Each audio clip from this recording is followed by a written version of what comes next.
2-3টা grenade ওই জানালার ভিতর দিয়ে কাছে ক্রল দিয়ে ড্রপ করে তারা সরে পড়ছে। ওই গ্রেনেড ব্লাস্টে সবাই মারা যায়। মেজর ডালিম বলছি, শেখ মুজিব ও তার খুনি দুর্নীতিবাজ সরকারকে উৎখাত করা হইয়াছে। 15 আগস্ট 1975 সেদিন সকাল থেকে রেডিওতে ঘোষণা হচ্ছিল শেখ মুজিব ইজ ডেড। কেন শেখ মুজিবুর রহমানের বিরুদ্ধে সেনাবাহিনীর অভ্যুত্থান, কেনই বা তাকে সপরিবারে হত্যা করা হলো, শিশু শেখ রাসেলকেও কেন হত্যাকাণ্ডের শিকার হলো। সাংবাদিক ইলিয়াস হোসেনের লাইভে এই বিষয় নিয়ে প্রথমবার মুখ খুললেন বীর মুক্তিযোদ্ধা লেফটেন্যান্ট কর্নেল অবসরপ্রাপ্ত এম রাশেদ চৌধুরী। এ সময় বীর মুক্তিযোদ্ধা রাশেদ চৌধুরী জানান, 15 আগস্টের অপারেশনের নেতৃত্বে ছিলেন ফারুক, আর রশিদের দায়িত্ব ছিল রাজনৈতিক ব্যক্তিদের একত্রিত করা।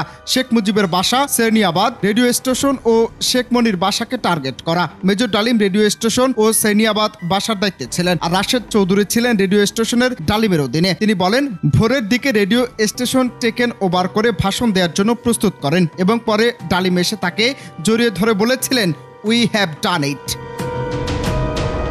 শেখ রাসেলকে কেন হত্যা করা হলো জানতে চাইলে রাশেদ চৌধুরী বলেন, সবাই দোতলার একটা রুমে বন্ধ ছিল। শেখ মুজিব পড়ে গেলে উপরের থেকে জানালা দিয়ে গোলাগুলি শুরু হয়। এ সময় উপরে থাকা বজলুল হুদা তাদেরকে জানিয়েছেন, কয়েকজন সিপাহী জানালা দিয়ে গ্রেনেড ড্রপ করে, ওই গ্রেনেড ব্লাস্ট করে বাকি সবাই একসঙ্গে মারা যায়। রাসেল নিচে আসেনি, শুধু শেখ কামাল নিচে মারা যায়। মুজিবের মৃত্যুর পর ফরেনসিক করলে হয়তো দেখা যেত তারা কিভাবে মারা গেছে, গুলিতে না গ্রেনেড বিস্ফোরণে। বাকি সবাই রাসেল মাসেল সবাই মিলে ওই রুমে ছিল।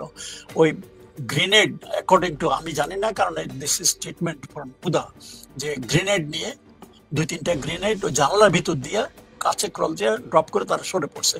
ওই গ্রেনেড ব্লাস্টে সবাই মারা যায়। এই মানে পরিবার সবাই এক জায়গাতে ছিল, ওখানেই ছিল এবং সবাই এক রুমেই সবাইকে মারা যায়। রাসেল নিচে বসে নাই, অন্য কেউ, শুধু শেখ কামাল নিচে মারা গেছে।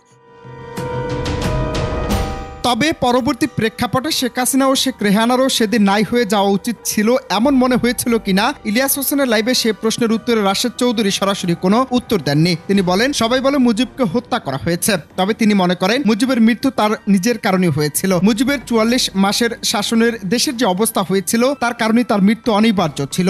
মুজিবকে জীবিত রেখে কোনো পরিবর্তন আনা সম্ভব ছিল না। এ সময় রাশেদ চৌধুরী আরো বলেন, শেখ মুজিব 1972 সালে ঢাকা ফিরে আসার পর জনগণের বিপুল ভালোবাসা পেয়েছিলেন, যা অন্য কোনো নেতা পায়নি। শেখ মুজিব 71-এর আগে পাকিস্তানের বিরুদ্ধে সংগ্রাম করেছিলেন এবং দেশের স্বাধীনতার জন্য কাজ করেছিলেন, কিন্তু পরবর্তীতে ক্ষমতায় এসে তার শাসনভঙ্গি পরিবর্তন হয়। তিনি যখন গণতন্ত্রের পক্ষে না হয়ে স্বৈরাচারী হয়ে ওঠেন, যা ছিল খুবই অবাক করার মতো বিষয়। অনন্ত হাসান মাসুদ, বাংলা টিভি।